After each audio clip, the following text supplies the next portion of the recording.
अस्सलाम वालेकुम नाज़रीन, नाज़ न्यूज़ सां गॾु आहियां साजिद रिंद। नाज़रीन, अवां सां हिन वक़्तु हिकु अहम ख़बर शेयर कंदा हलूं, जंहिंजे लाइ असांखे रिपोर्ट करे रहियो आहे मोहब जुणू।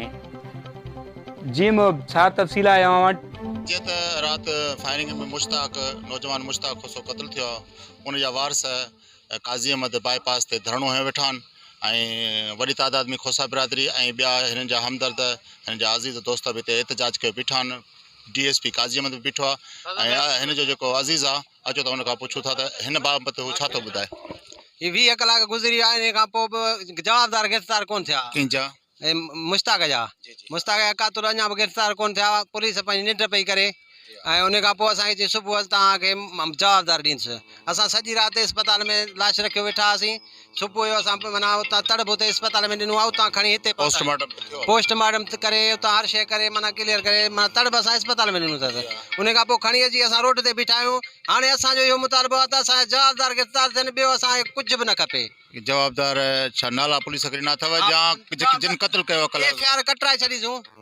FIR कटराए SP पाण सूबेदार खे ॾिनो आहे। हाणे सूबेदार जो माना चवण आहे त इहो ॿधे जवाबदार मां गिरफ़्तार कंदुसि। हाणे तव्हां धरणो ख़तमु कयो, मां गिरफ़्तार करींदुमि। होॾां वञण लाइ तयारु ई कोन्हे। जवाबदार सरियाम वेठा आहिनि, हुते बनी ते मोर्चो हयो, उतां असां ते वरी गस रस्तो असांजो हुते आहे, फेरिंग पिया कनि। असां हुते मथां असां केॾां वेंदासीं?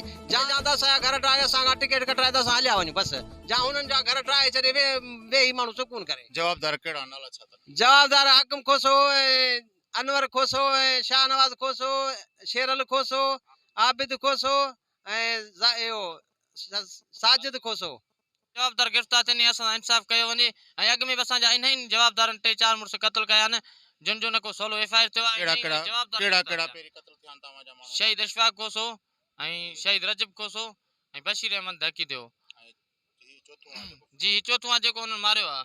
हू अॻु में बि खून फवाए वेठा आहिनि ऐं हींअर खून फवाइण जे चकर में आहिनि ऐं पुलिस जेको आहे हुननि जी धुर बणे वेठी आहे। अदा इन्हनि जा पंहिंजो जवाबदार गिरफ़्तार कया आहिनि। कुझु लाइ उन्हनि जो मुतालबो आहे ऐं इंशाअल्लाह उहे बि जल्दी गिरफ़्तार थींदा। उन्हनि जे बि असांजी टीमूं पुलिस जूं वियल आहिनि। अच्छा सर, रोड जे हवाले सां कुझु ॻाल्हियूं थियूं आहिनि? असां रोड खोलियो, उन्हनि सां ॻाल्हियूं थियूं आहिनि। उन्हनि चयो आहे त असां खोलियूं था पिया, पर कुझु वरी माण्हू इन्हनि जे विच में अची था वञनि, रमशिको ॾियाए जा छा बि चइजे। इन जे करे इंशाअल्लाह सुठा माण्हू खोलींदा रोड। मूंखे भरोसो आहे सरसब्ज़ MP ऐं कैन गवारा ते।